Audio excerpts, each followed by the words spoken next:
Okay, everyone, let's get started. We have been recording and live streaming, and I see a lot of people joining from all over the world. Good morning, good afternoon, good evening to everyone. I hope you're well wherever you are.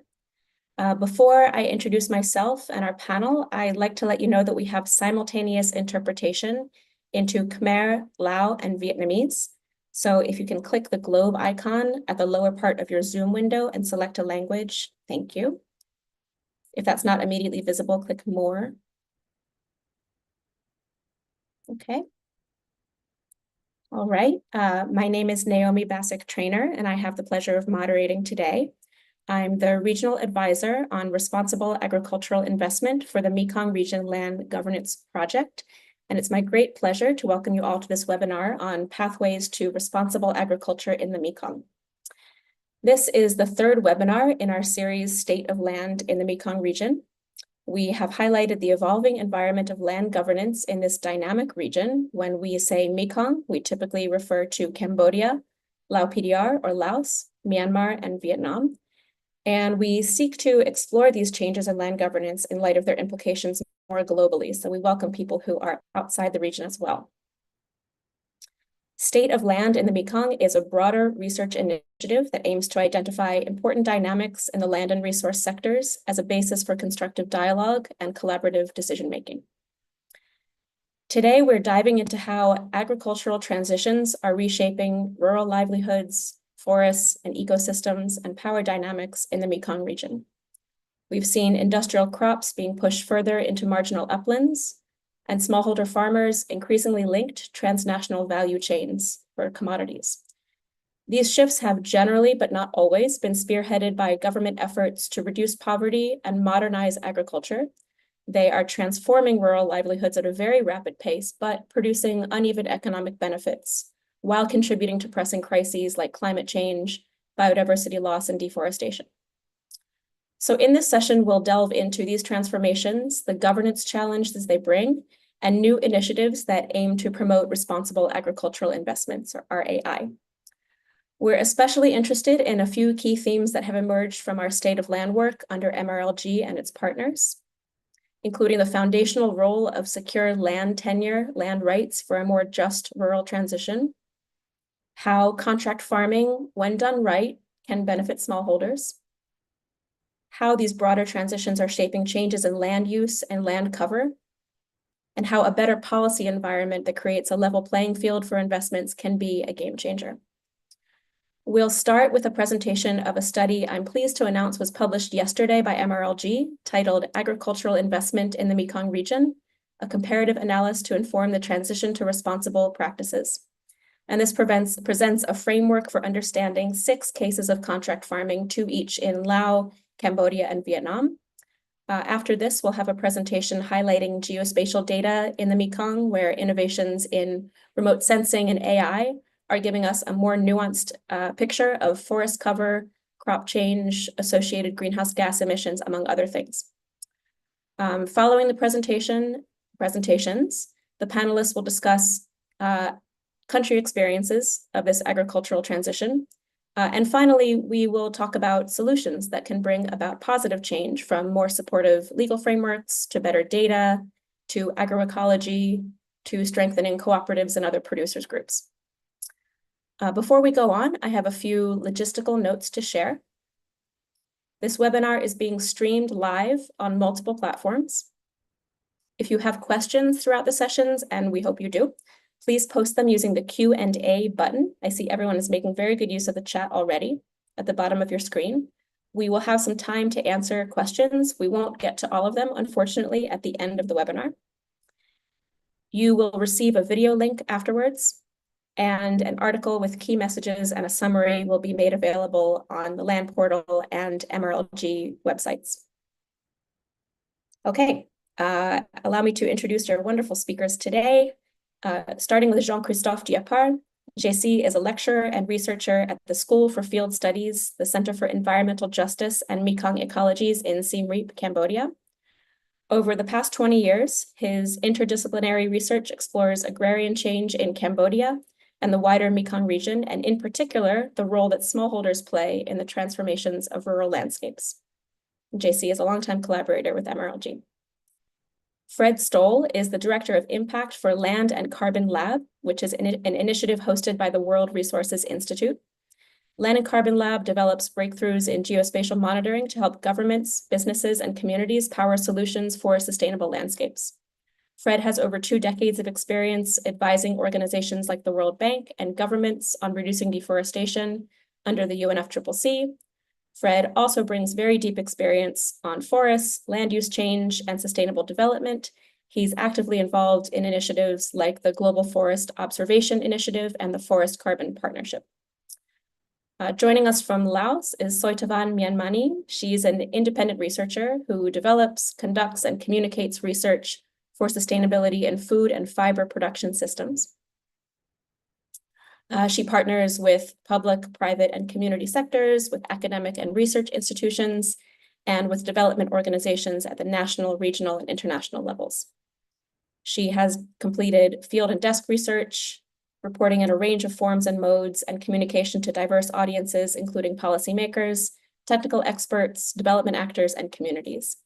And Soy has a PhD from the Australian National University, a master's from Sup Agro in Montpellier, France, and a bachelor's from the National University of Laos. Nikka Rivera is the agenda coordinator for land rights and young farmers at the Asian Farmers Association for Sustainable Rural Development, or AFA, where she facilitates initiatives to advance the rights and welfare of farmers across Asia. With over a decade of experience in the development sector, she has worked as a community organizer and in policy advocacy through roles with the Office of the Vice President and the House of Representatives in the Philippines. Currently pursuing her Juris Doctor, she is passionate about advancing land rights, environmental protection, and accessible legal remedies to empower marginalized communities. Finally, we have Sotat Ngo. He is the research manager at the Center for Policy Studies, which is an independent think tank serving the public interest in Cambodia. Sotat has extensive experience in research and consultancy across a wide range of development topics, from public expenditures and climate financing to agricultural value chains and large-scale land investment. He brings a wealth of knowledge to today's discussion. So, JC, let's start our discussion with you. Could you please present your findings on the recently launched study on agricultural investment? Take it away, JC. Can you hear me all right? Can you see the screen, full screen? Yeah? Yes. And great. So, yeah, thanks, Naomi, and good morning, afternoon, evening, everyone. The purpose of this presentation is to provide a quick introduction to the topic of agricultural development and investment in the Mekong region.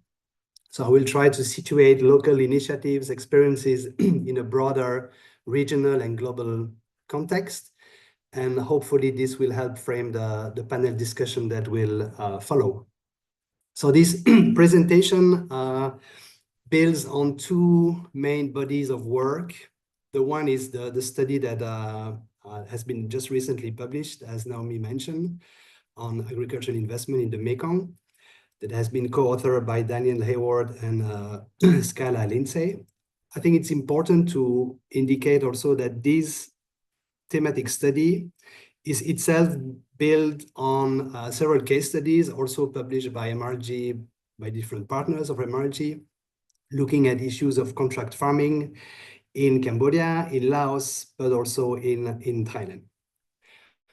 The second body of work that I will explore in this presentation is the so-called Mekong State of Land Initiatives, which is a collaboration between MRLG and the Center for Development and Environment, CDE, at the University of Bern. It's a knowledge production initiatives aiming to document agrarian transition in the Mekong and looking at different pathways of sustainable land system. Different products have been released and published. So there is a collection of articles in the Journal of Land Use Science, and there is a series of 4 different policy briefs looking at different themes and objectives of the agrarian transition. So you have one policy brief on agricultural commercialization, another one on recognition of customary tenure, and the third one on environmental sustainability. And the 4th policy brief tries to see how these high-level objectives have been met in relation with the target of Sustainable Development Goals. So let me start by putting now together a couple of contextual information. So it will probably be a surprise to most of you that the agricultural development in the Mekong region is associated with very important processes of intensification, but also and widely processes of territorial expansion of agricultural land into forest area. So the map here that you have on the screen shows the extent of forest loss in the Mekong region from 2000 to 2022. The red dots are places where there has been forest loss. So you see that all countries are concerned. So agricultural-driven deforestation, because agriculture is the main driver of deforestation, occurs in two different modes of production through the large-scale system, typically agricultural land concession, but also farming households, typically associated with migration from lowland to upland area. There has been very much a focus on large-scale land acquisition and land concession on deforestation, but I think it's important to recognize that smallholder farmers are also contributing significantly to deforestation, and actually even more at the regional level, even more than large-scale land concession. Why so? Because the transition and the shift of labor from farming to non-farming sector is definitively incomplete in the region. So rural households continue to need land for their livelihood. Important to mention also that deforestation is mainly in breach of the legal framework in the different countries of the region. So this leads up to a number of governance issues and rampant land tenure insecurity for smallholders. So if we look at production data, I have tried to do a bit of kind of an update of data compared with a previous edition of State of Land in 2018. So I looked at the FAO data, looking at the agricultural production index, the graphic that you have here in the upper part of the screen, showing that there is a significant increase in production, directly resulting from this expansion of land into peripheral forested area. And you see also that there is a clear focus on a few strategic crops. So for example, rice, rubber, pulses, corn, cassava, and sugarcane all together makes up to 76% of the cultivated area in the region. So the growth of production is also associated with a simplification and a uniformization of the agrarian landscapes. If now we look at the commercialization aspect, we see that the increase of production is also accompanied by an increase in the sale of crops and particularly the export of crops. So this is a graph showing here in the upper part of the screen, showing the extent of agricultural commodity export from different countries in the Mekong region, which clearly show a trends upwards from 2010 to 2021. And also very importantly, it's to recognize that there is a regional dynamic in this, insofar as 47% of the commodities exported from Mekong countries end up within the Mekong region itself, 10%, to China, 29%, and other ASEAN countries, 8%. So half of the trade, export trade flows are basically located within the region. So it's let's now try to unpack a little bit these trade flows and see how the export markets are structured at the regional level. So we have basically a structure at two different levels. We have countries of the peripheries, typically Laos, Cambodia, and Myanmar, exporting agricultural commodities predominantly to Vietnam and Thailand, also a little bit to China, of course. And then these two countries, Vietnam and Thailand, add to these imports their own production, process it partly, and export it to China. in a significantly higher amount and volume. So we have really here a system of two-tier systems. We have countries of the peripheries, Cambodia, Laos, and Myanmar, exporting to semi-peripheral countries, Vietnam and Thailand. We then export further to China as the core of this world system. This is important to keep in mind because it shows the economic power asymmetries between countries in the region. And it's also important to recognize because articulated to this trade flow of agricultural commodities are usually agricultural investment agreement between these countries. So there are two sides of one coin, trade flow on one hand and the agricultural investment on the other hand. So what have been the outcome of these processes? I mean, environmental degradation, I mentioned this previously, deforestation, generally a degradation of ecosystems, particularly the fragmentation of the clay and humus complex in the soil. There has been quite significant growth in the agricultural sector, measured as the GDP, so the value added in the sector, but also measured as national income. We see that in all countries, this is the graphic that you have on the screen. In all countries, the income has the average income, including in rural area, has increased. Also resulting in significant decrease in poverty reduction. However, the reduction of poverty reduction, has a number of reports have constantly shown, is very fragile. So there's a lot of mobility from in and out poverty. Very important to say that this growth has been largely uneven between countries and within countries of the region. The first reason of this unevenness is the fact that a lot of agricultural investment have been largely irresponsible, resulting in conflict, outright dispossession of smaller farmers, and vulnerable groups, typically indigenous people, ethnic minorities, have been particularly impacted negatively. The increase of agricultural commercialization also means that smallholder farmers are increasingly exposed to market fluctuations and price volatility and competition for resources. And this is creating inequalities that are manifested through a process of social differentiation between households and families and producers within the region.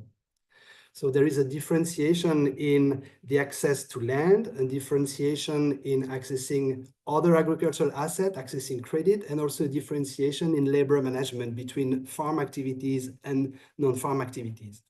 So of course, there is always a social continuum between families in each community, but we can schematically distinguish 4 different groups of categories of households. You have a group of agricultural entrepreneurs, households who are accumulating land, wealth, and asset. Some of these agricultural entrepreneurs are not necessarily from the village. They are also sometimes urban investors coming from outside and investing in village activities. You have in the middle a group of farm-based, pluriactive families who still very much depend on land, but diversify the labor into farm and non-farm activities, wage labor, for example, but also other non-farm activities. And you have, on the other hand, a group of smallholder remnant peasants who are losing out land, assets, and who have usually no other option but selling the labor and engage in job migration. And among those, we see, many families leaving farming and basically exiting agriculture. So you see here that they are very differentiated within each community. They're very differentiated interest in engaging in cash crop production and commercialization, but also different capacities to buffer or to face the market instabilities. Another outcome in the region is we see a very important change in the agricultural investment landscape. There has been a clear focus up to 2010, 11, 12, I would say, on concession as the main model to attract investment, but this model has clearly shown its limits. The model is out of steam, has not delivered its promises, and now government and investor are slightly shifting towards other forms of investment, typically through different modalities of contract farming. So each country of the region are now developing a legal framework and a policy framework to promote contract farming through different laws in Cambodia, in Laos, Vietnam, and also Thailand.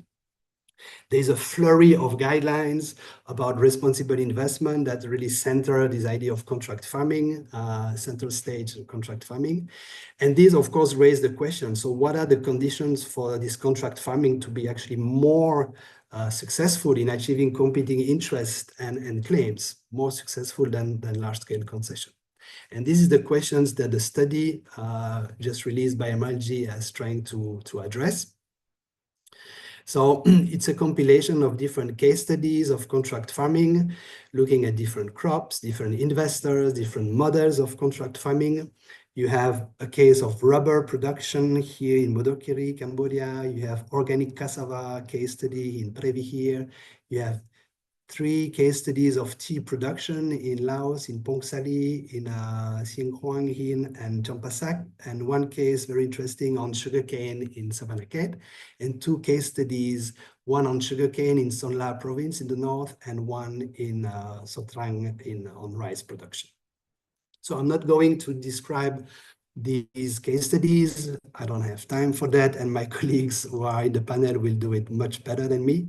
I just want to reflect on a few lessons learned and, you know, at the regional level from a regional perspective.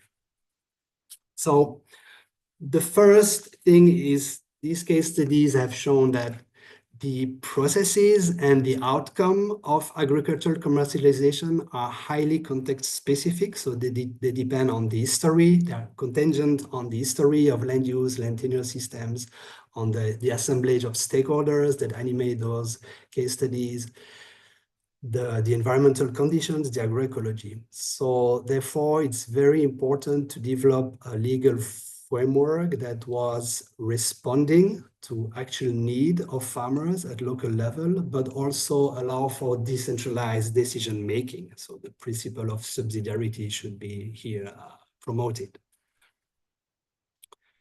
Second lesson learned is that we found that the state is not always supportive contract farming, but in every single case of relatively successful or beneficial contract farming to smallholder farmers, we saw that the state had a positive role or played a positive role.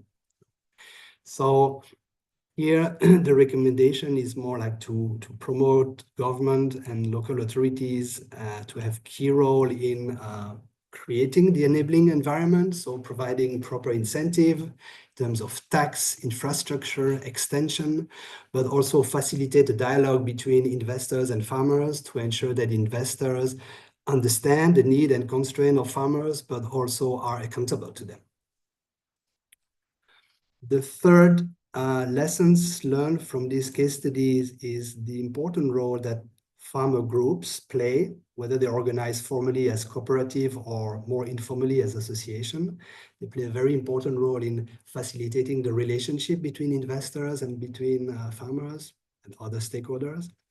So then, again, in articulation with policies supporting contract farming, is also important to strengthen policies and allocate resources to professionalize this group so that their work is more effective and more inclusive.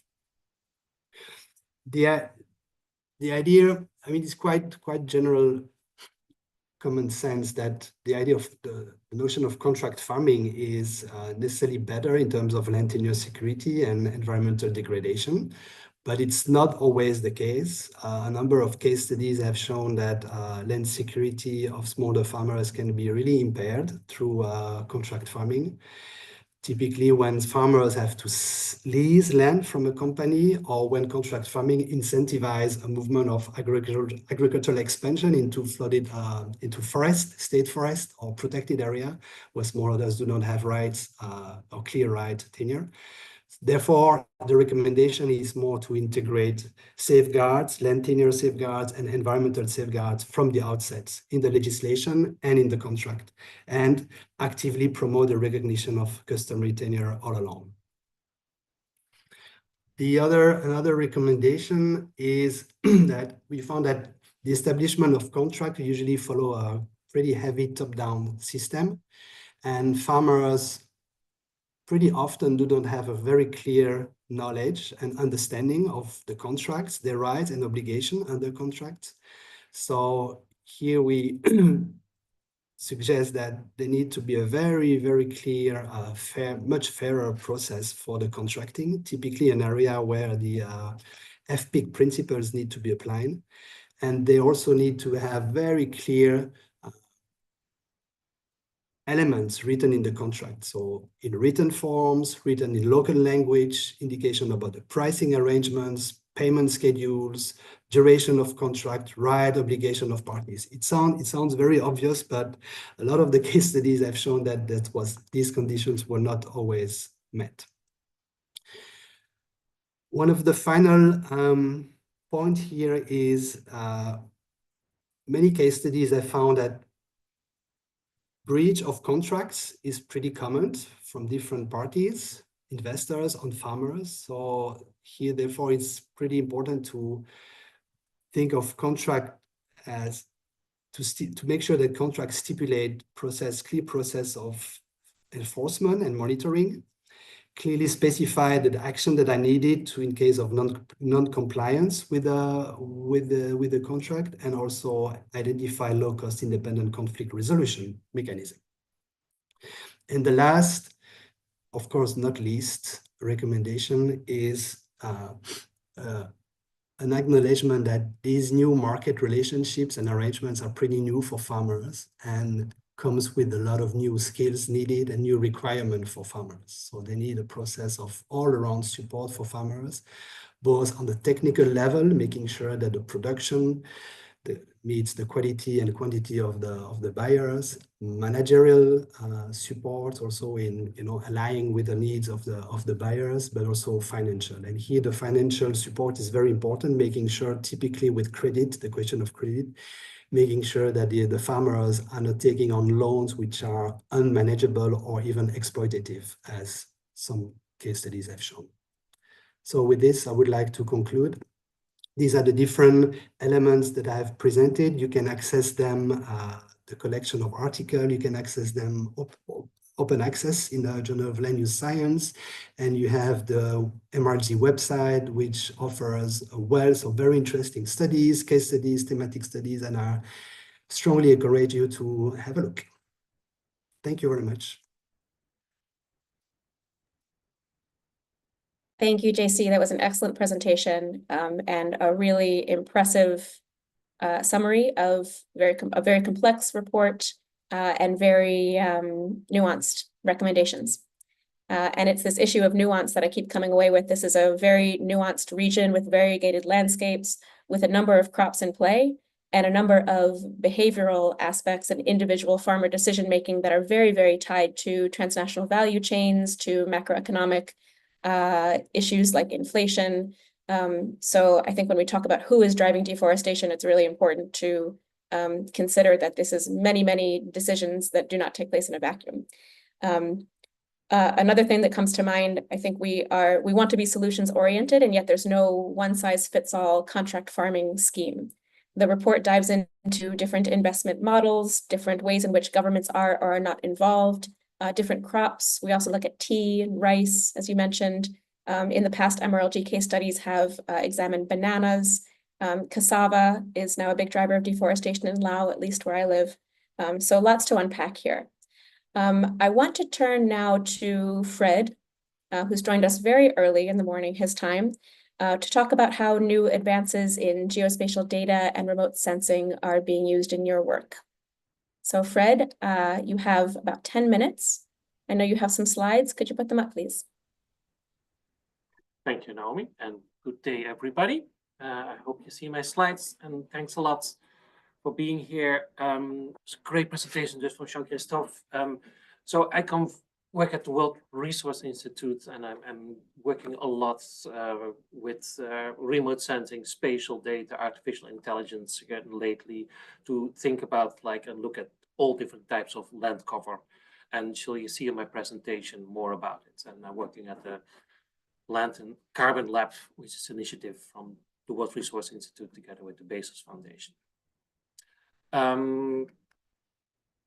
Yep. So the issue that we have is that we are interested in is that we have all these new pressures that are going on into current land cover, more demand for food, more demand for meat, cattle, wood products. And so while we still have only the one world we live in, and so, afraid of all those pressures actually getting us, towards an unstable state and degradation of all our ecosystem resources. So that's why we work on many different issues on looking at different mapping aids. What can we map? Can we see what's happening? Can we see expansion? Can we see reduction? And we really look in this idea of like protect, produce, reduce. So where should we protect? Where should production happen? But where can it be stimulated to be better for people, for the environments, and more food production? And so this is a lot of team that we're working on, and I want to focus here a little bit on the deforestation, agriculture production. This is all data from that we develop here. I'm working at Global Forest Watch and Land Carbon Lab on global remote sensing data. So we often use the Landsat 30 by 30 data or the Sentinel 10 by 10 meter data. So let me go to what hopefully you've seen often is the Global Forest Watch, that we started in 2014, where we look at tree cover loss. And at that time, I was really making it available for everybody. And it is a tree cover loss. It's always remote sensing. It's not entirely sure if it's deforestation. It can be different in different countries. But I think what it mainly shows for every country, and I show quickly a few of those country slides here, you see the trends. So we do this in 2014, but we have data since 2000. We went back to 2000 to now to 2024. We have our latest data in April. We'll launch, and you see the trends. And I think that's what you have to look at. It's not so much like, oh, is it like 500,000 or 600,000 or 5? It is, you see the trends, what's happening in the country. You see also where it's happening in the country. If you see this Cambodian slide, you see those purple and pinkish colors where things are happening. You see Cambodia, it's reduced deforestation, but it's still a little bit up. A very different picture, of course, in Laos, where you see there's an increase in deforestation. You see all these pinkish colors, a lot more stuff happening lately than before. And we just heard in the previous presentation also why that is happening. Here, a very different situation in Myanmar, always high. It keeps high, doesn't really variate as much. You see also in the places where it's happening, the pinkish color, where there's a lot of activities of deforestation and tree cover loss, but it keeps kind of high. In Vietnam, it's again a very different picture. You see a very strong reduction from the 2000s, 2015 to now, very strong reduction in deforestation. And you see where the deforestation is happening in the north and in the south. But so all these countries are on very different places. You can zoom in, of course, further, as from the Global Forest platform, you can zoom into a second administrative level and you see what's happening there. Now, of course, the axis change here. So this high bar graphs are not the same as the country, and you can zoom in one deeper level, and that's all just on the platform itself, and you can see what's happening. You clearly see happening here along the forest. You see all those incursions into this forest with deforestation. Now, of course, this happens for a reason. We just heard it, and that is a lot of new agriculture. So we know that agriculture is a big driver. So we started developing new data on agriculture development. Where is agriculture? And so we developed again with the 30 by 30 meter data, global agriculture data. And so where is cropland staying? It's just croplands. Cropland where it stays cropland and where it changes. Now, this globally, don't dwell too long on this, but like Russia, farmers don't feel a livelihood there and actually retracting from cropland and going back to the cities. Africa, enormous the explosion of population. We have like in 20 years, more than 30 million population increase, especially in West Africa. So there's a lot more food necessary. So you see a lot of expansion, those blue tones on croplands. And in Latin America, you see something else happening there. There's a lot of focus on export, and a lot of exports of soy. Now, just zooming into the region here, So what's happening in the Mekong region, you clearly see in this region, there's a lot of agriculture expansion in this region from the remote sensing. And you see what's happening here, an enormous amount, happening an expansion from Lake Tonga Sap. You see happening in Myanmar, also a lot of agriculture expansion. And you see also some of the agriculture reduction in some area, but mainly you see everywhere gain. And how further you zoom, how more you see those pixels. I don't have time for that, but you can do that on the platform. So then we know the more agriculture, then we know what type of agriculture. And so we work together with IFPRI and with the FAO and other groups to develop this spatial view of more than 50 crops, look at different time zones, and we developed it for 2020 together with IFPRI, and it's a 10 by 10 kilometer. It's very rough, but you get an idea of the yields, of the production, physical area, all those things here. And just again, a short zoom into the area, you can actually see what is produced in different regions. And we are working on making this in a nice time series of annual data. So this is, you can compare the different years, but it's not that good. So we're working on a nighttime series, the same as we had for Global Forest Watch. But you see, you can change it here, and then for map spam, you can really see what's happening in which region.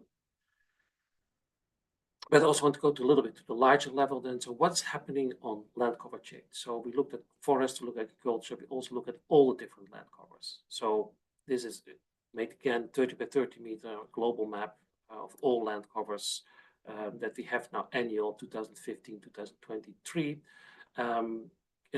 And this is happening on the world. You see this spaghetti diagram where you can see short vegetation. So we don't have here a special layer for everything which is between crop and forest. So this is low forest, this is bushland, savanna. We call that short vegetation. And globally, of course, there's a lot of crop coming from short vegetation to crop, from forest to short vegetation, and crop to build-up area. You see a lot of areas where cities are expanding, etc. So this is the global picture, and this is different per continent and different per countries. And so I like to go a little bit towards the different countries. And so see what's happening here. This is Cambodia. See a lot of forests is converted in 20 years to short vegetation, to something where it's not forest anymore, it's open forest, it's low forest. And of course, a lot goes to crops. And the other big thing you see here, some go to build-up area. You see that in the entire Asia. And then a lot of short vegetation goes to crops. So that is the over 20 years what happens in the land cover in Cambodia.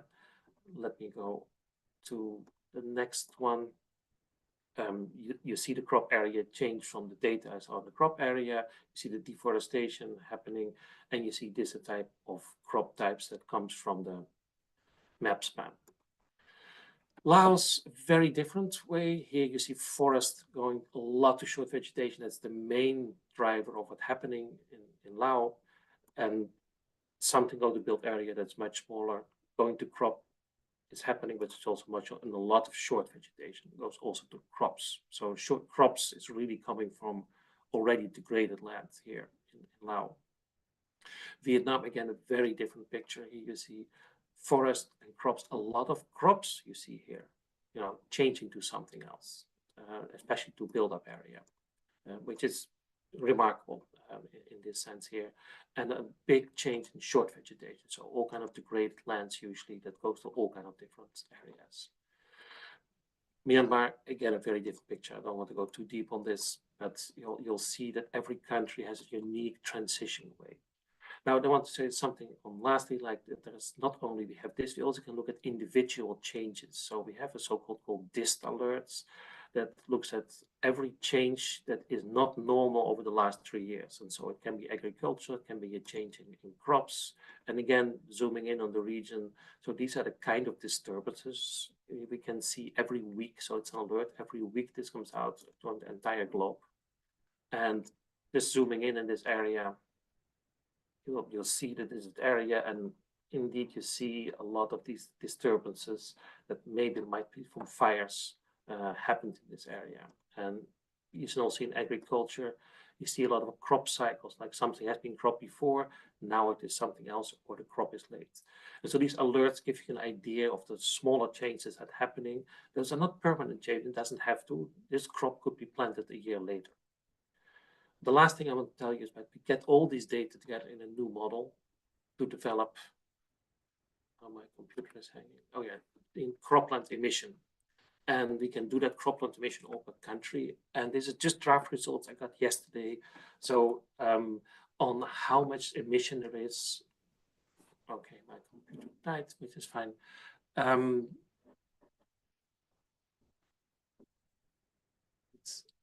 Well, it was my last slide, and yeah, you probably couldn't see it that quick, but there is this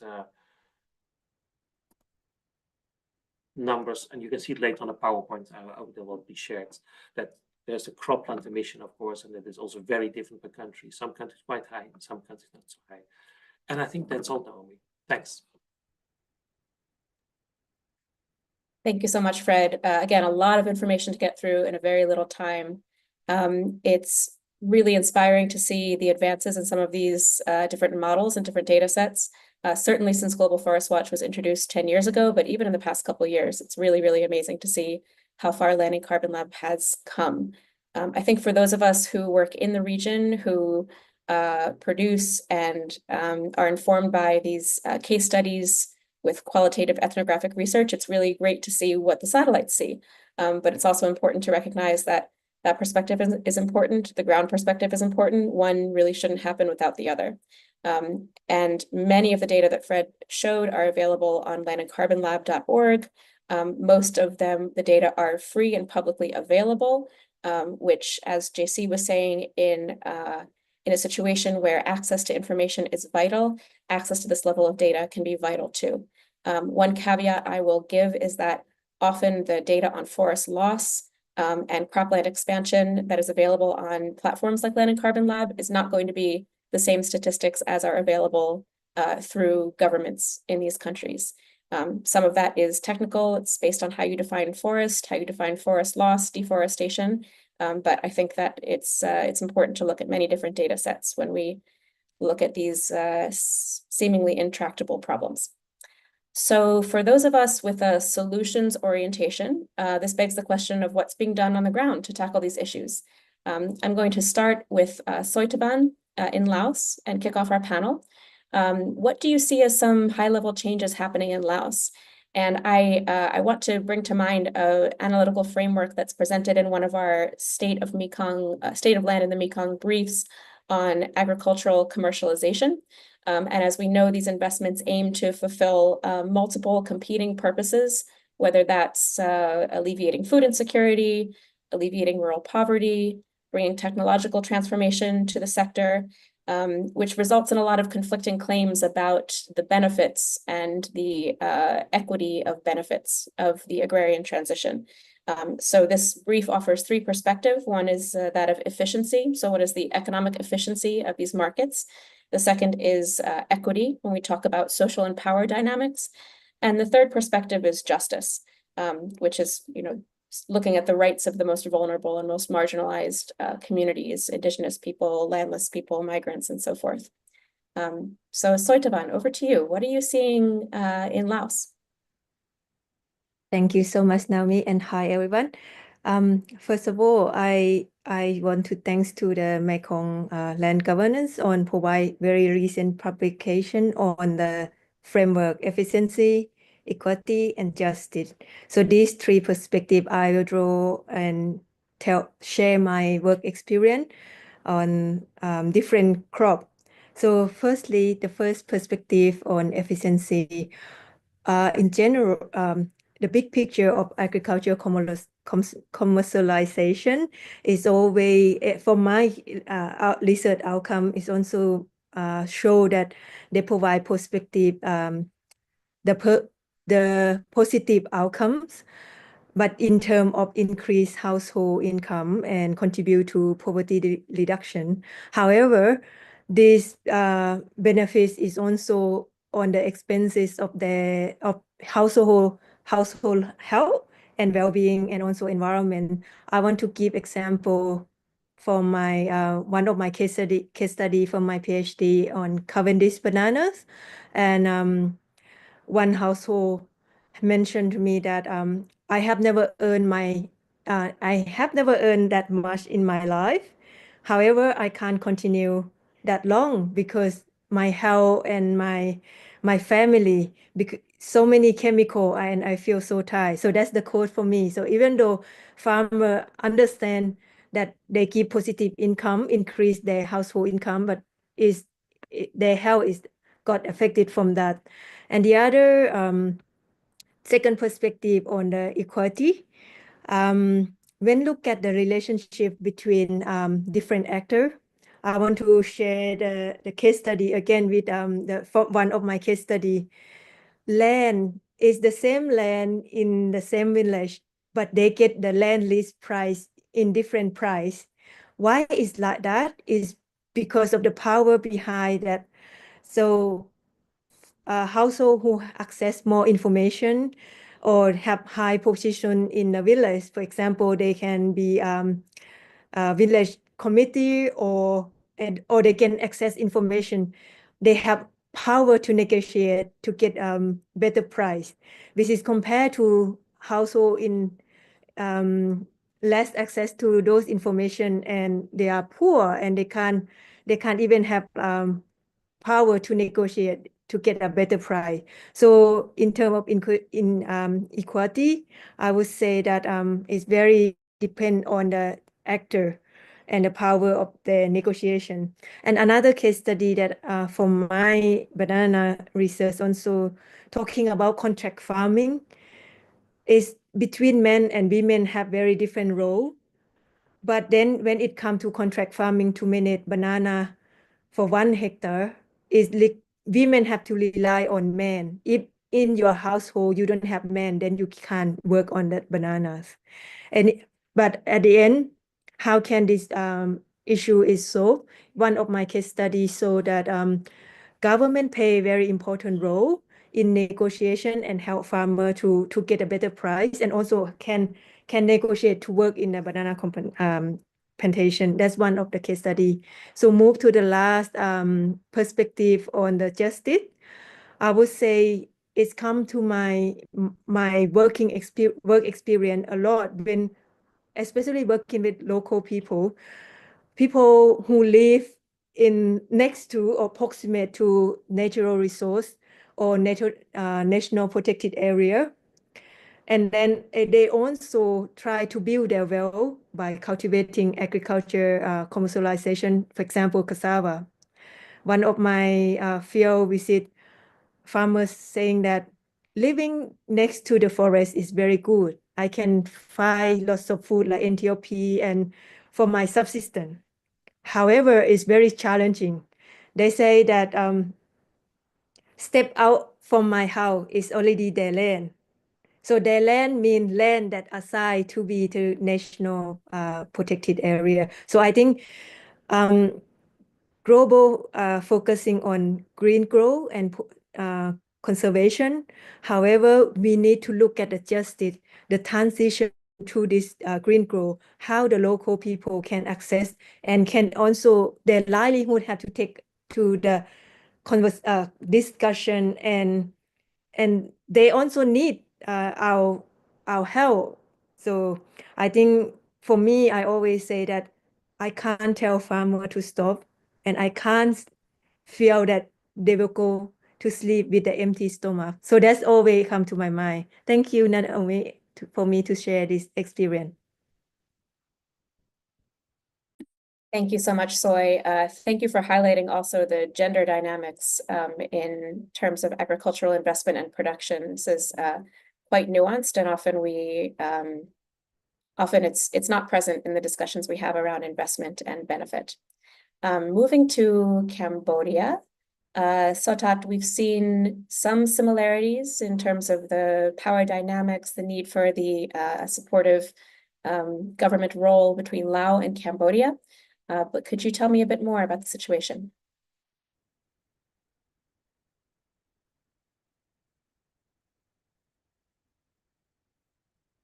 Mute mic. Thank you for the opportunity.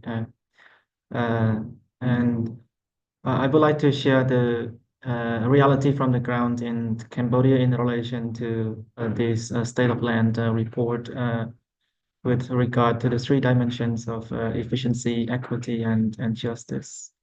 On the efficiency dimension, I can highlight the evidence from our studies, the CPS Center for Policy Studies conducted in 2021 and 22 by reviewing the case study to compare, for example, the farmers who have access to the market via contract farming and those who were not. And the evidence was clear that the farmers who had engaged with the contract farming does have received more benefit to improve their livelihood locally. So this prove the fruit of benefit through the contract farming to engage with the global market value chain. So there is a benefit out there, but at the same time, there are also some negative evidence on the impact of disengagement within the global value chain. And this is pretty common because investment in general of business is not immune from failure because the business can go bankrupt either. And there was a serious case in the prairie of Cambodia where the Chinese investment for the sugarcane production over there and involved the farmers in through the contract farming to supply the cash sugarcane to the company. So the farmer did enjoy the benefit too in a few years earlier, but later when the company faced a difficult time in their financial management and business operation in general. So there's the times comes farmers started to lose their income and they face also difficult time to repay their debt, for example. So these farmers, when reported, their livelihood was very negatively affected by the engagement with the company. So that I mean, I stress on this equity because not always positive. It can produce winner and losers on the ground either, and it can put many farmers go into further debt and difficult time for their family members. On the justice element, I think there was also evidence from the ground where the large-scale investment. This is more particular as a case in Mandalukari, where a rubber investment by two companies. I think it's the Vietnamese company Daklak, which is a state-run enterprise, and another case which is in the same locality, which was the investment from the European-based company Softwin KCD. So again, these two companies go into the areas and engage with the farmers to do the contract farming, and the company agreed to buy the rubber from the villagers. But the negative impact was very much prevalence in terms of the land loss. So it creates a land conflicts due to the overlap claim of the land. So in this case, farmers and the company had a prolonged conflict over a very long time. And there was evidence that the farmers lost not just their agricultural farmland, but they also lost their forest land, which is the sacred forest for them. Also, there was a report about the loss of grazing land, so they lost those land too for the animals. And those land when lost, some lands were compensated, some lands were not compensated.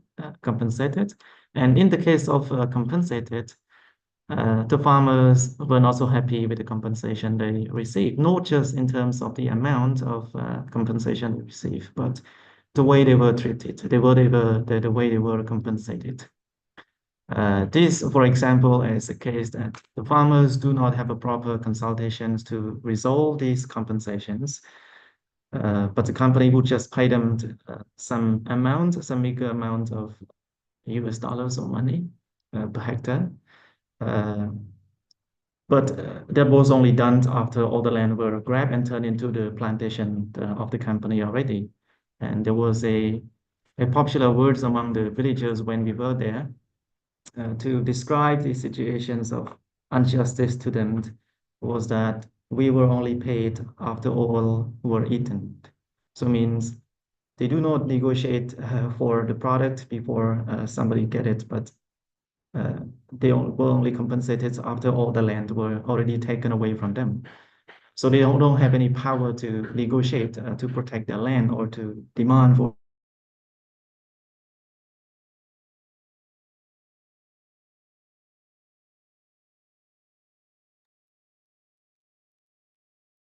It appears Sotat may have dropped off. Sotat, are you still with us?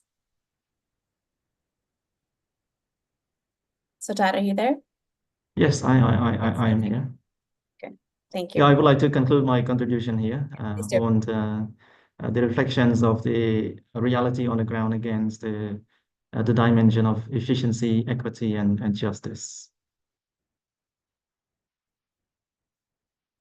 Thank you, Sotat, for that detailed intervention. That was really, really great. And the case of rubber and Mandalkiri is one that is featured in the report we launched yesterday, but has also been published as a separate case study. And it's a case that I think began with investments by those two companies in 2008 or 2009. And yet some of these injustices we're seeing have not fully been resolved yet. So on a related note, I want to turn to Nikka. We often talk about the need for securing customary rights for smallholder farmers. Why is this important for local people? Thanks, Naomi, for the question. So when we discuss agricultural investments, the focus often revolves around value chains, like scaling up businesses, increasing productions, and processing, like more on creating economic opportunities. But the discussions on land tenure and land ownership, and even customary rights of local communities tied to their lands, is barely being discussed. But the reality is it's impossible to talk about sustainable agricultural investments without first addressing the implications on the land rights of local communities. Like for many smallholder farmers, pastoralist forest users, and indigenous peoples, land is not just an economic commodity.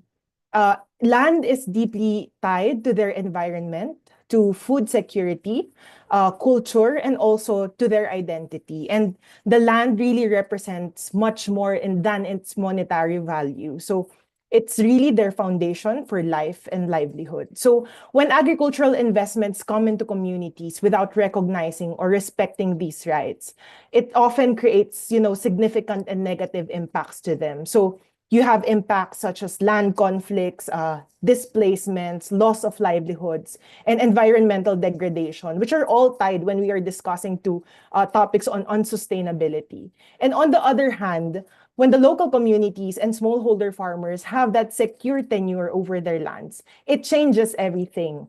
Land ownership and having secured tenurial rights provides an important foundation for sustainability. So farmers are more likely to invest into long-term agricultural practices. They adopt more innovations. They implement more climate resilient strategies because they feel confident that they will reap the benefits of their labor. So having that secure land rights and also empowering smallholder farmers and local communities help them to negotiate better with investors and to also protect their cultural heritage and their ecosystems. So when we talk about recognizing and securing land tenure for farmers and local communities, it's often talked about in the context of justice and human rights. But of course, justice and human rights, they are at the core of that. But it also ties up to creating those conditions for sustainability, for inclusivity, and creating a more climate resilient agriculture system? Thank you. Thanks, Nikka. That was great. I want to go back to you, Soytavanh. Can you speak to the case of sugarcane in Savannakhet in Laos? This was a really fascinating case study with some alarming findings. You found that the government sought control of community land to obtain concessions, then switched to contract farming and leased that land out back to smallholders at much higher prices than they would have paid initially. So what was this dynamic like? How did it come to pass? And what checks should have been in place either in the contracts themselves or the legal frameworks to ensure that farmers were protected? Soytavanh, over to you. Thank you, Naomi. Yeah, so this case study on sugarcane was 2022. Hilary and I have conducted this research together. So I just want to give you an very brief overview. So before sugarcane company arrived in that study area, the land is only household only cultivate paddy rice, and they have land that they use before or land that belong to their grandparents, long time. The land is under formal title or customary land use, or in Lao we call chap chong in Lao, or informal land use. But then when the sugarcane arrive, so they and the Lao company conduct the land survey, which is divide 25% to the farmer and then 75% to the land concession. So then why I have stated it out is because 75% later on, the sugarcane company sublead that contract. So when the sugarcane contract with the government is only $6 per hectare and per year, but then sublease that sugarcane company lease to the farmer is $50 to $80 per hectare per year. It's huge amount. So, but farmers say because the land government already take to the land concession, they can't do anything. So, and over there, their choice is only cultivate paddy rice and join contract farming on sugarcane. Yeah, so that's one. But in terms of contract, when we look in detail in the contract was drafted by the companies, and the company, so the condition, right, and obligation favor to the company, while farmers have less control and power of negotiation. For example, one company, we have two companies. One company notarized the contract, and the other company didn't notarize the contract at all. So some household didn't have contract, the physical contract, and asked them if they understand the contract. They said, I don't really understand. I just sign the contract and continue.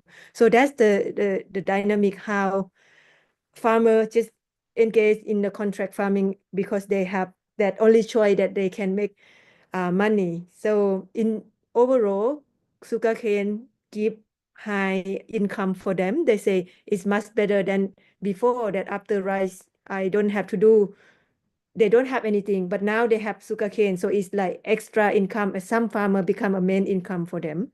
So the suggestion in here from our recommendation to review the contract, the concession contract, and also review if sublead contract is legal, or is it acknowledged, or the government know about that, how the difference between $6 to $80 per hectare. And also it would be great to have one single or simple contract for farmer, so they can understand, and then it's very detailed, easy for them to understand. Yeah, and also one last suggestion, contract need to be notarized. So when some problem happen, farmer have their right to negotiate and have where they can ask for help and support. Thanks, Naomi. Thanks, Soytavanh. That case study, I think, was really valuable input to the process in Lao PDR of drafting a prime ministerial decree on contract farming specifically, which has taken place recently, co-led by a government task force, and should be official soon if it is not already. officially approved soon. But someone in the Q&A, I think it was Keith Barney, was asking, is it a matter of just kind of ability to understand contracts, numeracy, literacy? And I think sometimes it is, but as we've seen in this case, sometimes it's just do the communities and farmers have the contract itself? Who is it written by? Who does it favor? And where does the information lie? And if a farmer feels compelled or strong-armed into signing a contract and then never sees it again, they're not going to know what's in it. They're not going to have see this type of success. So going back to the case of Cambodia, Sotat, again, in the case of rubber and Mondulkiri, which we could unpack entirely in a separate webinar, how did contract farming arrangements both account for and exacerbate land loss? A decade or two ago, there was a big international spotlight on economic land concessions, these large-scale concessions in Cambodia that were linked to a lot of displacement and deforestation. But again, I think the situation of contract farming has not necessarily been a panacea to the problems that ELCs caused. So could you get into that a bit more, Sotat, on contract farming in Cambodia? Thank you. Thank you, Naomi.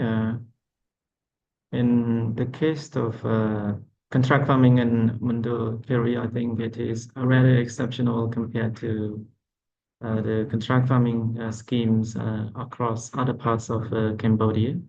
Its exceptions is in a way that the contract farming in the case of a rubber plantation in Mondulkiri was meant in the first place to be an option for a solution to the land conflict between the large-scale land, economic land concession company and the local people who were affected by these overclaimed, affected by the overclaim by these economic land concession company.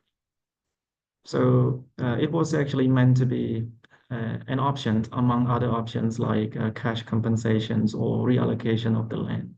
So it was an option to resolve the conflict. So it was meant to be a win-win for both, but there is still, how do we say that, a weakness in that, or the negative point probably, where it is attributed to the land loss of the local people. In order for the local people to agree to these land concessions, they have to first agree to give up half of their land to the company. So that means if they have 2 hectares, they cannot hold on to those 2 hectares. They have to give up to 1 hectare to the company, and the remaining 1 hectare will be the basis for the contract farming with the companies. But this giving up of the land have their own justifications in a way that the company justify on the ground that this land is covered by some forests, and they have to clear the land in order to develop it into the plantation. So that was the justification on the cost of the land clearance. So that is the first wave of land loss if decided to join this contract farming. But it doesn't stop there. Farmers, the farmers' possessions of the land doesn't stop there. Even they have access to this contract farming, they are still vulnerable to further losses because this contract farming is about new crops.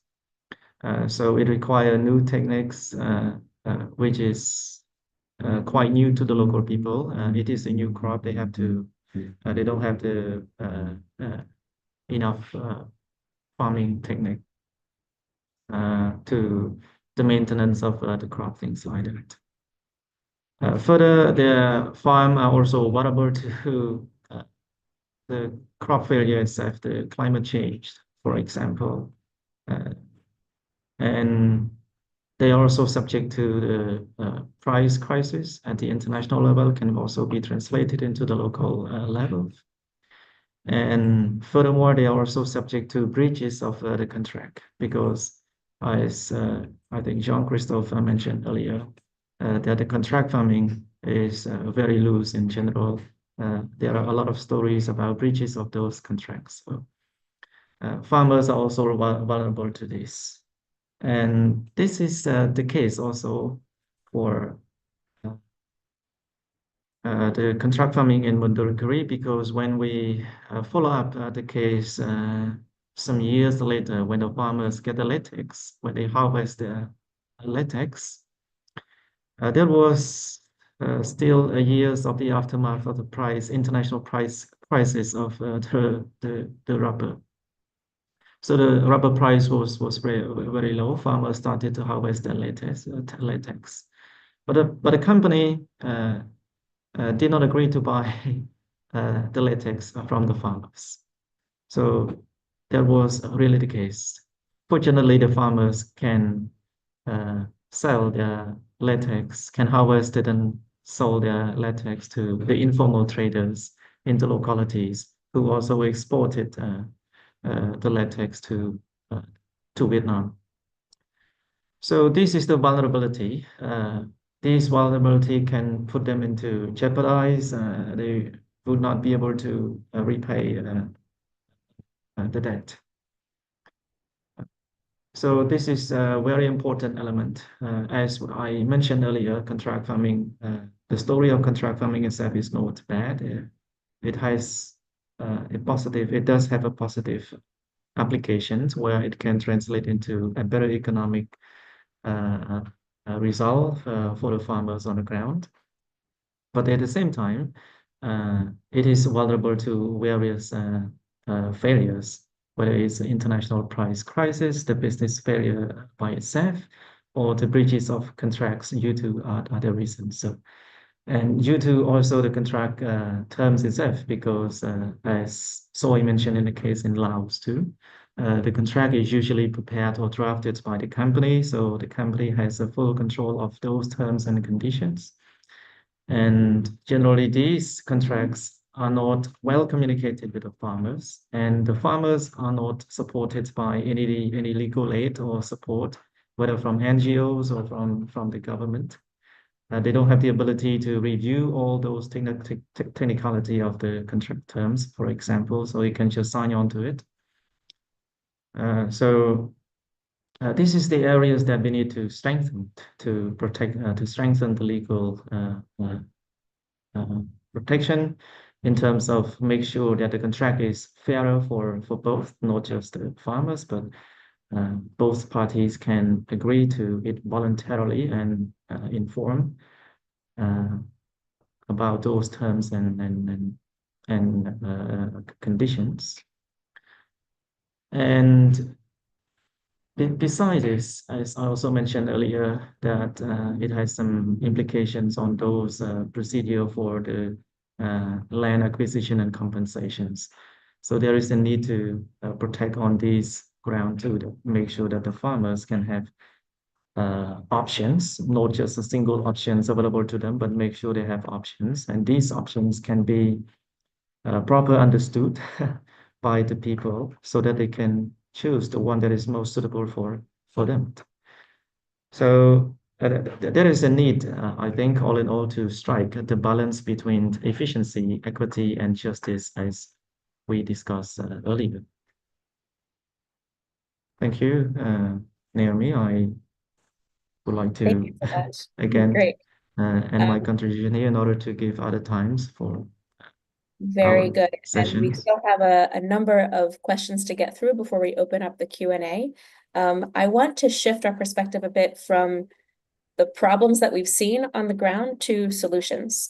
So Nikka, in the context of these power structures, which frankly often favor investor or state interests, as do macroeconomic dynamics, how can a greater share of value be accrued by farmers themselves? What support do family farmers need? Thanks, Naomi. So based on AFA's experience, working with our members and all the learnings that we've had, to really achieve that equitable balance, family farmers really need that targeted support to address the inequalities present in many agricultural value chains. So first, we see the importance of having a strong farmer cooperative and organization, and it is essential because this allows farmers to pull in their resources, to be able to negotiate better in terms, better terms with their buyers, and to also like gain access to markets on more favorable conditions for them. So for instance, in the Mekong region, we have a FO partner in Laos, FASAP. So they were able to successfully secure a contract and partnership with a company exporting Roselle tea.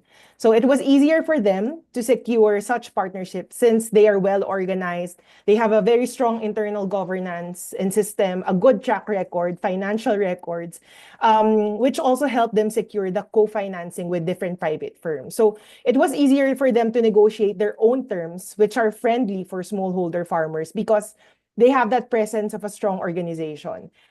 Which in turn, having a strong organization can really help you provide, more stable income and like a greater control over your produce. Second, farmers really need the access to financial resources. Not just financial resources, also infrastructures and technologies. And we recognize the important role of governments and development partners in offering those low interest credit and financing, also improving rural infrastructure and supporting value-adding activities like processing and packaging at the community level. But I would like to highlight two important factors here: the issue of accessibility and collaboration. So having available financing and infrastructure and technology, it's good, but it will not work if those services are not accessible to smallholder farmers. That includes the application process, the availability of information, making sure that they understand the information presented to them. And once they have successfully accessed the financing or the project, the support should continue when they enter into contracts, and making sure that even when they have contracts signed, the provisions are favorable to both parties and farmer organizations are not in the losing end. And the next one is on collaboration. We really put the message out there that smallholder farmer organizations and smallholder farmers are not merely beneficiaries of the program. We are active partners, and there should be a recognition on the vital role of farmer organizations in transforming food systems and mitigating the effects of climate change. That needs to be recognized. But we do understand that some farmer organizations and cooperatives really need the support to fully engage in these efforts. That's real. That's a real problem. Thus, we are strongly advocating for providing them with essential resources and opportunities for capacity development. But there are also a lot of existing FOs already that are well organized, well structured, and can actually help identify what are the gaps in available programs to help them better respond to their needs.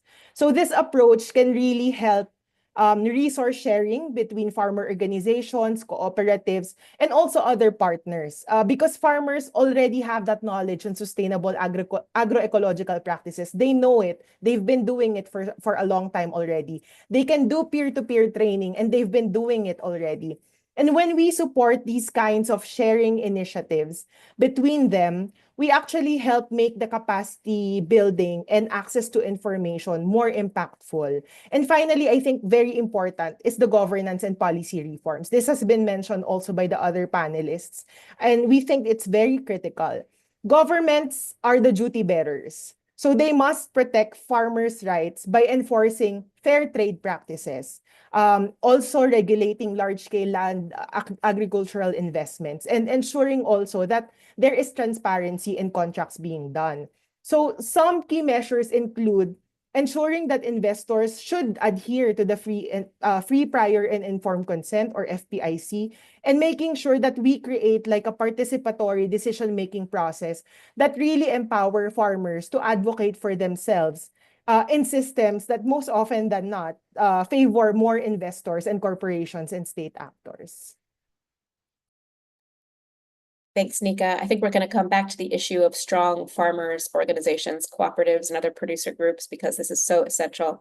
But I want to put a pin in that right now and turn to our presenters, JC and Fred. So in 2 minutes, I'm going to ask each of you, how can better data and information support responsible agricultural investments in the region? JC?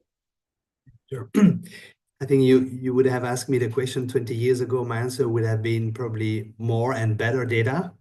But there has been, I think, a huge, progress on the production of quality data. The presentation of Fred shows that, spatially we are pretty well equipped now.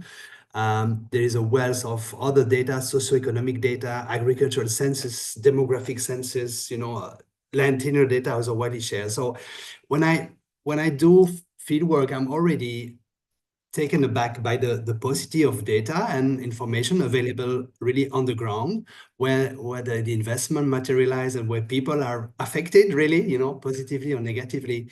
So I think what is needed is really access, improving access to data. And this means three things to me. One is really making sure that people can retrieve, process the data. It's a more technical aspect. Second is that data really circulate and really can be used by everyone at stake, all the stakeholders, but also is about creating a process, and this is more political, creating a process whereby local communities, their representative, local authorities are enabled to actually use and benefit from those data. For example, in engaging in contract negotiation, in engaging in discussion about land tenure arrangements revolving on contract farming. And I think these three aspects need to be, addressed at different levels in the governance system. But for me, that's more, that would be the way forward. Thanks, JC. Very compelling. Fred, similar question. How can better and more accessible geospatial data support decision-making for more responsible agricultural investment in the Mekong, but also more broadly? Yeah, thanks. And Jean-Christophe gave a great answer, because partly how to make use, it's first getting the data used. I think that is a big issue. And that is, as Jean-Christophe also mentioned, like first people know, they need to know it exists and where to find it.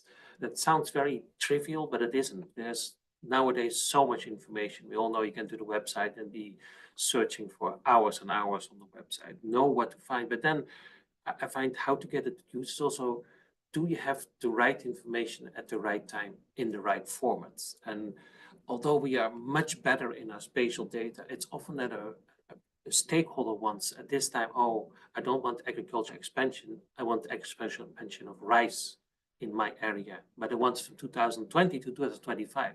Now, that's possible, but there is often a bit of lack, like, oh, this information is too general for me. So that is often a barrier, that people want something specific and they can't find it specific. And so we need to also have more discussions between the stakeholders and the scientists who make it. And again, a lot of our geospatial data, you mentioned also, is more general. You have to apply it to the right way of thinking about what does it mean for my area. But if that you do that, you get a great overview on geospatial data, and you level the playing field, because everybody can see the data. I can see the data, a buyer can see the data, a contractor can see the data, everybody can see what is happening. And I think that is incredibly important for decision makers in all the different levels. And I think that's really helpful, but you have to also really think about what kind of decision do you make?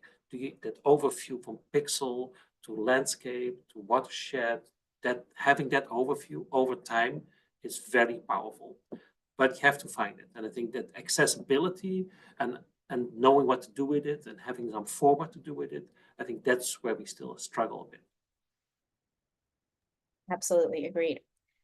Shifting gears a bit, and back to you, Nikka. Can you tell us about agroecology and what this means for responsible agricultural investment in the Mekong region? We hear about agroecology as an approach that is more holistic than traditional industrial agriculture and applies ecological and social concepts to food and fiber production systems. Over to you. Thanks, Naomi. So agroecology is a very important topic when we're discussing transforming agricultural investment to really support sustainable food systems. So when we talk about agroecology, we usually look at three concepts. First, agroecology as a science. agroecology as a set of practice, and also agroecology as a movement. So first, we go to agroecology as a science. So agroecology applies ecological principles to farming, where you can actually combine both traditional farming knowledge with modern innovation. So we have practices by our members like the Integrated Diversified Organic Farming Systems, or what we call IDOFs. It's being practiced by our members in the Philippines. And this actually allows and helps farmers to upscale organic farming by increasing their crop varieties. It also helps to lessen the risks and impacts of pests. And it also utilizes vertical spaces for organic farming. And in IDOFs, they rely on available materials in the local ecosystem for fertilizer and natural pesticide use. We also have our members in Laos who are using indigenous and native varieties of seeds that help improve the soil health and lessen the need for much water resources. And another member in Indonesia, where they actually use soldier flies as a high-protein feed for their livestock. And it helps lessen their dependency on commercial feeds. So second is the discussion on agroecology as a set of practice. We see a lot of communities practicing common agroecological practices that have been passed down from generations to generations.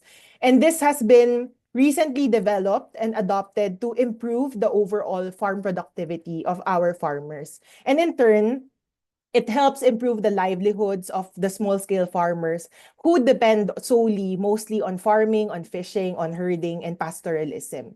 And the last one I think is very important, and it's not being said by a lot of people because it's mostly just science. But agroecology is also a movement. So in agroecology, we do not stop in our farms or in our communities. As a movement, we advocate for sustainable food systems, not food systems that can feed the people but are unhealthy, that also came from degraded forests and degraded lands. But rather, we advocate for sustainable food systems that promote social equity, promotes empowerment to farmers who are tilling the lands. And agroecology emphasizes the need to have for responsible agricultural investment to help address those issues, like you said, the market access, the issues on weak value chain, and inadequate policy support. So one example that how we are approaching this, we have a member in the Philippines, AgriCoop PH, where their member multipurpose cooperatives provide a full value chain service support. So that includes from production using agroecological practices, training needs. They also have an embedded farmer technician in the area, and the farmer technician are mostly youth or young people from their members of their cooperatives, and to processing support, marketing, and financing. And they actually even include in their programs addressing housing needs and insurance for their members. So a whole value chain of support. And we see agroecology as a way to responsibly feed the world while limiting the impacts of climate change through improving like the climate resiliency of farmers, which is very important and needs to be addressed right now. And we have proven this and have seen this work, especially during the pandemic.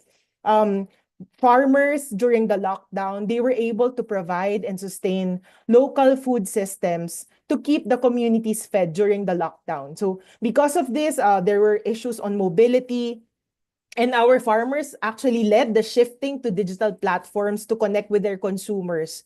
And because they were practicing agroecology through integrated, diversified, and organic farming systems, they were able to produce and provide and sell varieties of products like chicken meat, fish, local, and in-season vegetables, all coming from smaller farms where people don't believe that smallholder farmers can actually feed the world. So the message really here is, if only agroecology receives the same support as other forms of farming, I think it's really not impossible to achieve our goal of having a sustainable food system. Thank you, Nikka. Great evidence of proof of concept that agroecology can work, essentially. Soytavanh, back to Laos. In the past year, we've seen a number of new legislative frameworks. I mentioned the decree on contract farming. There's been a revised law on investment promotion. There's been some pretty unprecedented progress in tenure reform, particularly for communities living in state forest area. And now we move to enforcement. So how can these new legal frameworks be enforced in the most beneficial way to incentivize responsible agricultural investment? Thank you, Naomi. I would say to enforce is about the process.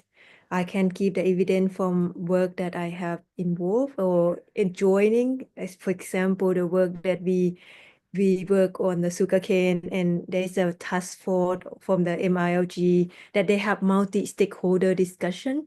This process is very useful and how to enforce and also to make a change in the legislation. One example is also like sugarcane. When I present in the task force, I see how the government, like MPI, want to make a change. Like they say that they will have internal discussion to discuss about sublease contract, and they want to change to review the contract. And the other thing is on the one of the Asia project on timber value chains, where multi-stakeholder discussion from many, we can call that multi-stakeholder fora, because it's very is the long process that, but the outcome is to change from the long how the huge step for farmer to sell their timber log. But then if without the discussion and then take local community, for example, private sector, farmer to engage in the discussion, this voice can be heard. So the impact will be far beyond the reality. But because of their voice take into account, I would say that's very important to have the people center and create a common goal. And the other second point I want to bring is about to enforce the law or legislation if the information is not really effective dissemination.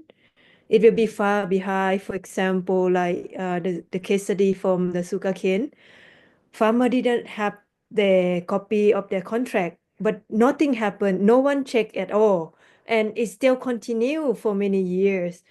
But they to enforce that is also need the local government, for example, PAFO, DAFO, to have access to those information and they understand the process. I would give example from the field work that I went for the one of the instruction related to contract farming. Staff mentioned that every meeting is my board went, so I didn't understand what is the contact. It's about information. So how can I implement that? And how can I enforce that? If only my board, my board went to the discussion and meeting and they come back and then everything is quiet and I didn't get that information. So that's the other part. And one example, another example is the new Prime Minister order, which is the Prime Minister PMO 20 on land tenure recognition on the forest land. So this is very big step, and I really interest on what mechanism that the government, private sector, and local community to work together to understand this and to enforce this, and to avoid or to minimize the winner and loser. But and also reflecting on sugarcane case study, I would say the to enforce that they need the power of the government to engage in every discussion. And for example, PAFO and DAFO from the sugarcane case study, they say because of the concession contract site in the central government with the central government, their role and their right is very bypassed. They don't have the right to manage or to control the company. Yeah, so that's the second part. And at the end, I say to enforce the law or ask people to motivate or to comply with that, we need to explore the incentive. What incentive for them to comply with the legislation and what benefit they will get. So these things we can move to the win-win solution. So if we can't understand what incentive for them to, there's always a gap for them to go around. They can't do it because the law is not really enforced, and also because different stakeholders might not understand the law and legislation properly. Yeah, so that's part I want to say. 3 points. Yeah, thank you. Thanks, Soy. Echoing two really important points. I think one is capacity of government at all levels, something that's passed at the federal or central level, but not properly implemented in the provinces and districts will just really be a paper policy. And then the second on incentives, we need to think about these competing incentives amongst multiple stakeholder groups and what will really catalyze change. Going back to Nikka's comment, and one that others have touched on capacitating agricultural cooperatives.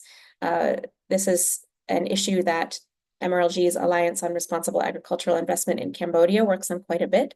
So Sotat, could you talk about the situation of agricultural cooperatives in Cambodia and what lessons can be learned from that context and applied elsewhere in the region? Thank you, Naomi. An overview of the agriculture cooperative in Cambodia. In total, in terms of numbers, it's around 1,200 cooperatives, agricultural cooperatives. And among these cooperatives, according to the government assessment, only around 15% of them are considered as strongly active or even successful in running cooperative businesses. And these cooperative, these successful one, especially are very much dependent on external support, particularly from the government and donors. So that's from our assessment. That's CPS, the Center for Policy Studies, conducted an assessment on these cooperatives too, that they had received a lot of support from the government and from the development partners. And in terms of their engagement with the contract farming, the scope of their engagement is quite limited, not so little, but still quite limited in terms of the findings we got from our survey. It was around 16%. 16% of the ACs have engaged in the contract farming with the companies. So it's roughly the same proportion of those ACs who were considered successful.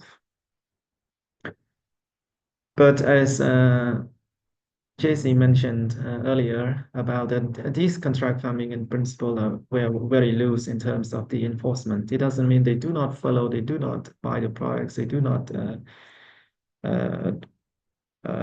comply with the agreement at all. Actually, there are some compliance there, but it's not a full compliance that both parties cannot adhere to the terms of the contract. So it was very difficult to enforce. And there is I think it's a factor that limit the further expansion or even growth of those agriculture cooperative. Within the context of Cambodia, one important factor is the limited participation of the private company in the processing sector.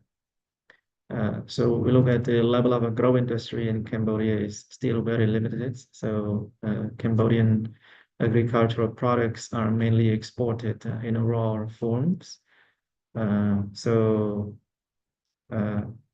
This is a reason for low competition among the companies. So mostly cooperative, when they go into contract, among the 16% of them who engage in a contract, as I mentioned earlier, they contract simply with just one company, with a single company. So there is no competition on the ground. So that's, I think, the environment for weak enforcement of the contract farming. Because there is no pressure for the company to fully comply with the terms of contract. And it's hard for the farmers or the AC to hold the terms of the contract accountable because they have no other alternative buyers for their products. So I think the lesson is that supporting the cooperative is necessary, but more importantly, we need a more competitive business environment where the private sectors can compete with one another and try to be a better business agent in the field, things like that. Otherwise, the capacity development for the ACs won't lead to a substantial changes in strengthening their positions against the market force.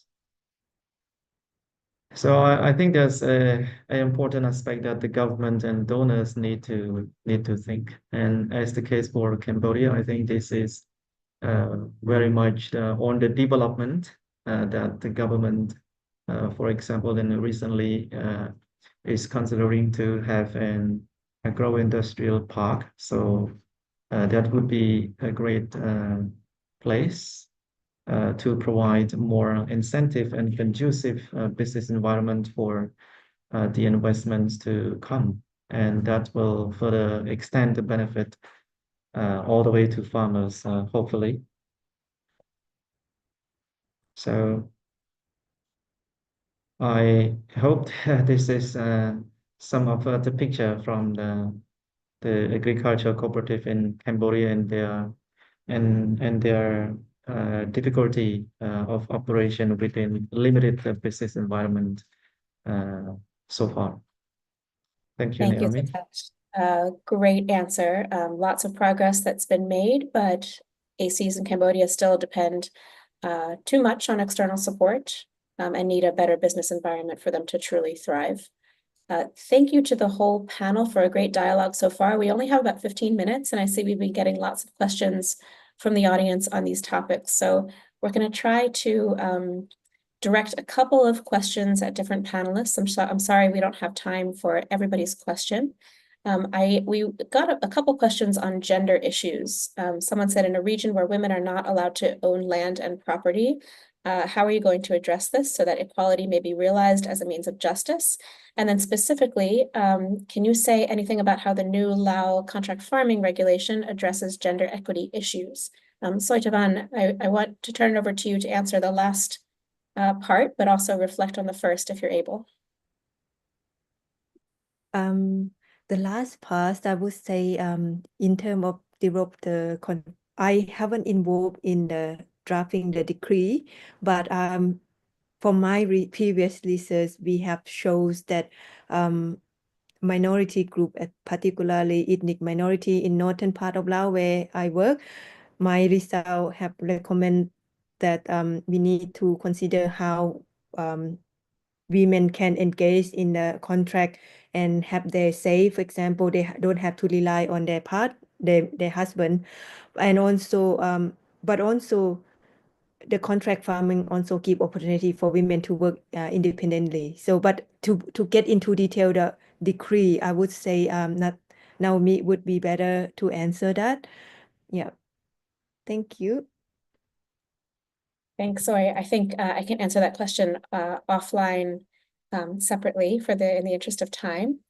We had a few questions about consumer pressure. So how much of each research has consulted with the EU deforestation regulation and the sustainable natural rubber guidelines and their implications?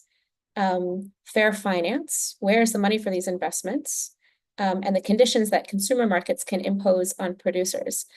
This is vital. We all know that agricultural investment to feed a growing population is a powerful market force.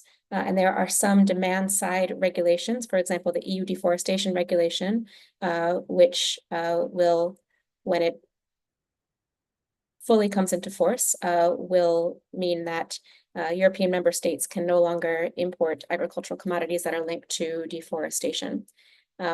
So I actually want to turn to Fred about that. Can you say a little bit, none of the research itself, this case studies that we've launched this week did not account for the EUDR, but in the dialogues you're hearing in Europe and elsewhere about what impact the EUDR might have on these markets, can you reflect for a few minutes on that?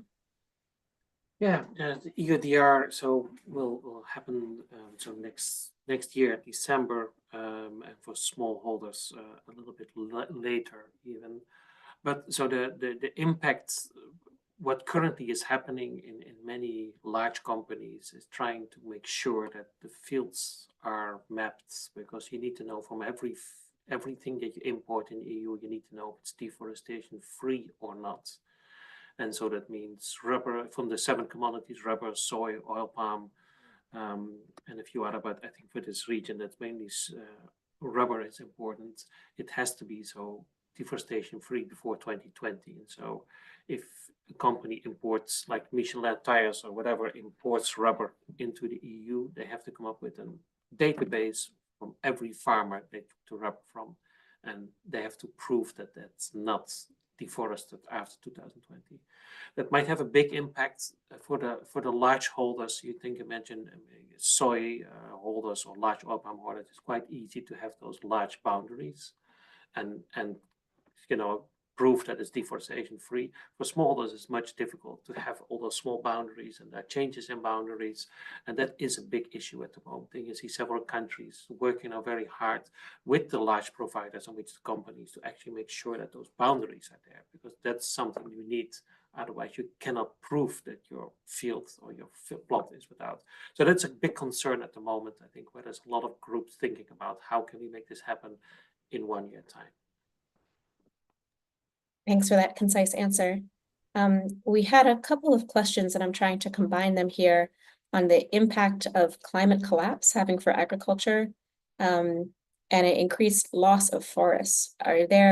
How are smallholder farmers able to cope with this? Are there practices to slow down forest loss or recuperate forests, for example, agroforestry? So I want to ask Sotat and Nikka, maybe Sotat first, if you have any reflections from the Cambodian context.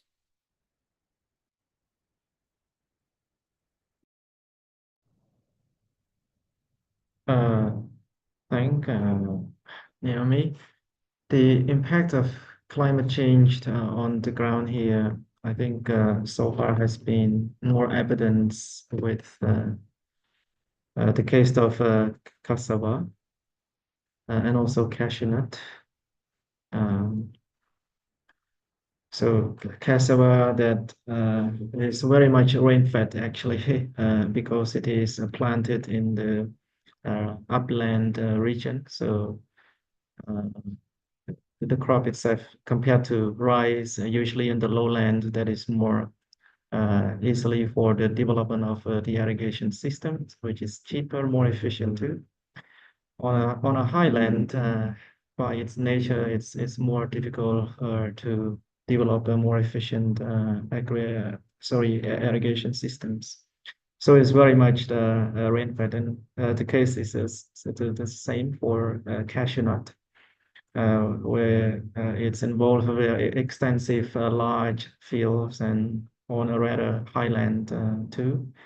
So it's not very easy to deal with the irrigations as alternative or to cope with this the impact of the climate change. So farmers are very vulnerable to that.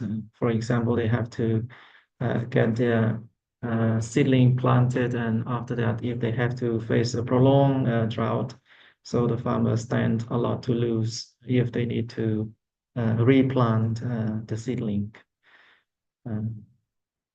So that's what I can say in terms of the level impact. I think the disproportional effect of the climate change on these different groups of farmers who grow different crops on the field, and this is very much constrained by the nature of the landscape itself, which is the suitability of the different crops.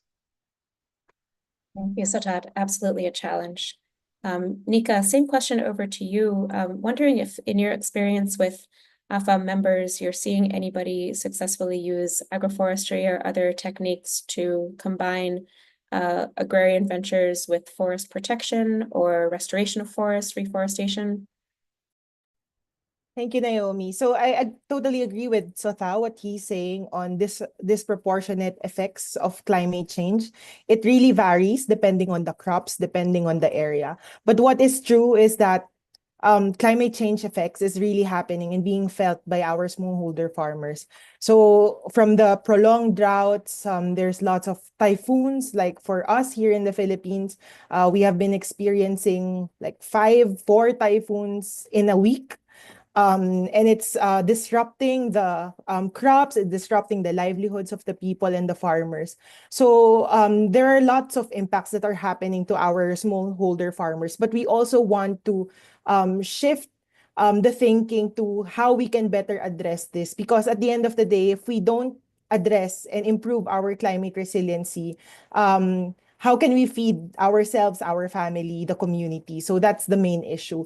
And I think that's where the discussion on agroecology comes in. That's why we are really pushing for it, because we have seen the agroecological practices being done by our farmer organizations and members and how it improves their climate resiliency.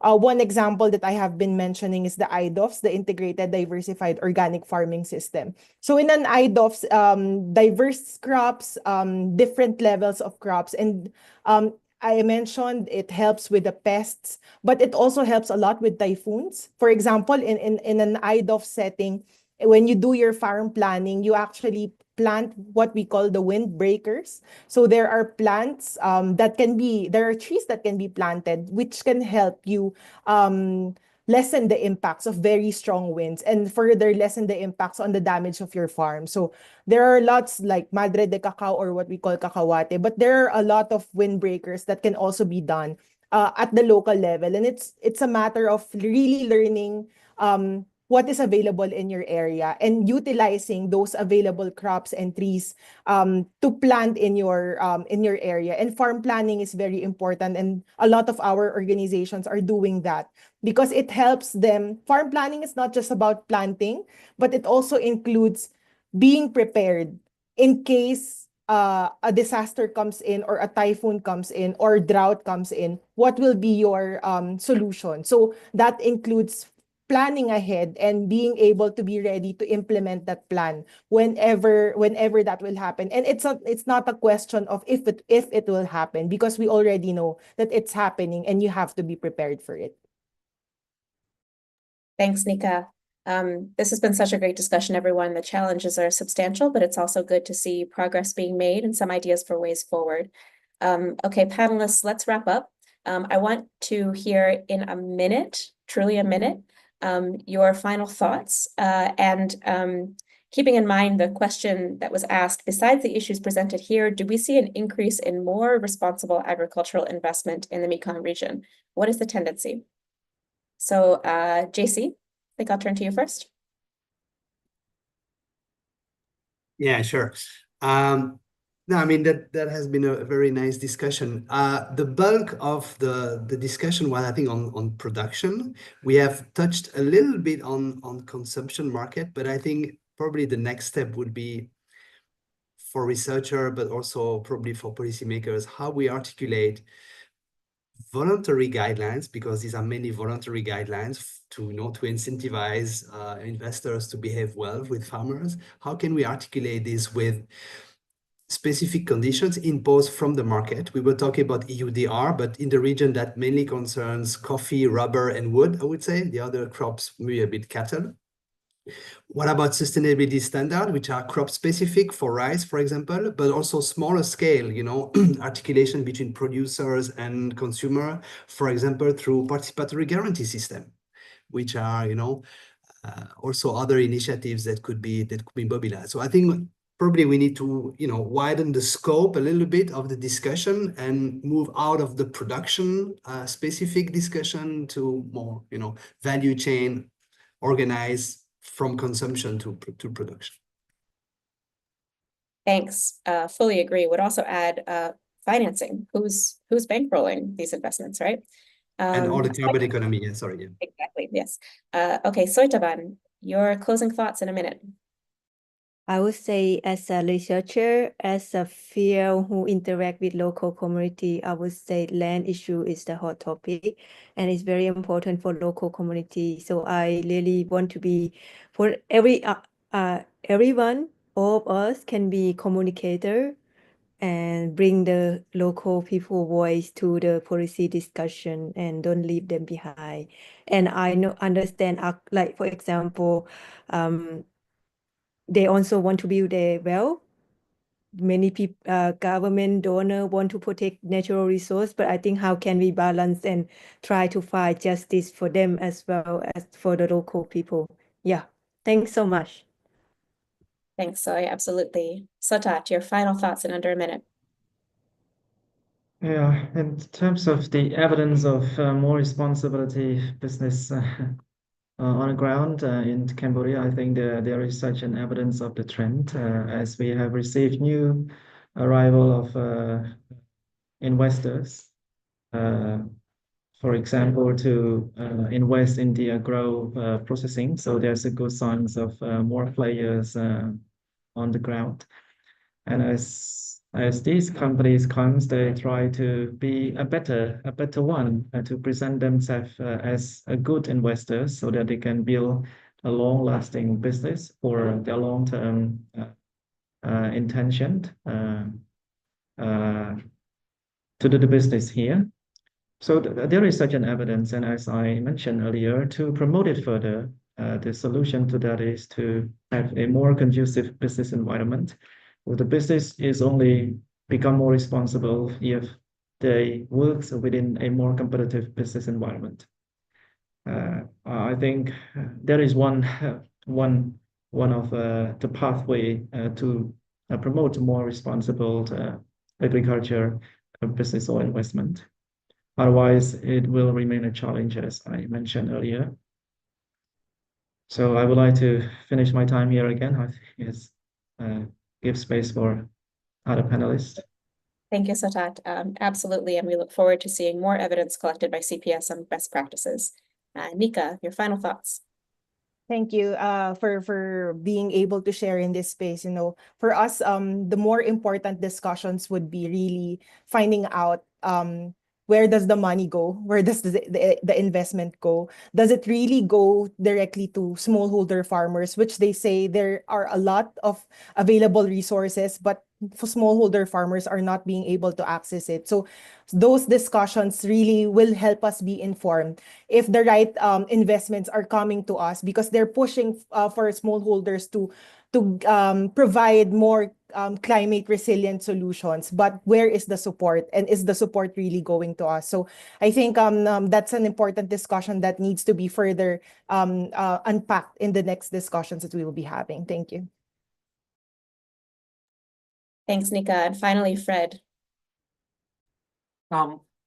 Responsible, I'll refrain from that, but what I do think what is the world's issues and currently also what's here happening in the Mekong area is how can we produce more for people and for food production on less land? So how can we protect these areas that needs to be protected? And that means discussion with local people. That also means producing more with people. How do you do that? What do you produce? And think about the supply chains, think about the financing. And so it's like, how can we concentrate all those different things with those farmers, not for the farmers, but we think with those farmers on what is needed, how it is needed, how you can produce, and also with those farmers, think how you protect those areas that needs to be protected. If we find the right balance there, that is, I think, the big issue of our times. Thank you so much. I'm sure we could go on for ages. We have the topics already selected for about 10 future webinars, but we do need to close because it's 5 local time. A big thank you to our panelists. Thank you for joining us today. We really appreciate your participation and engagement, sharing your knowledge with us. Also, a big thank you to our other participants online. It's great to have seen everyone and to engage in these important topics over Q&A. Please take our survey before you leave the webinar. I think Neil has dropped it in the chat.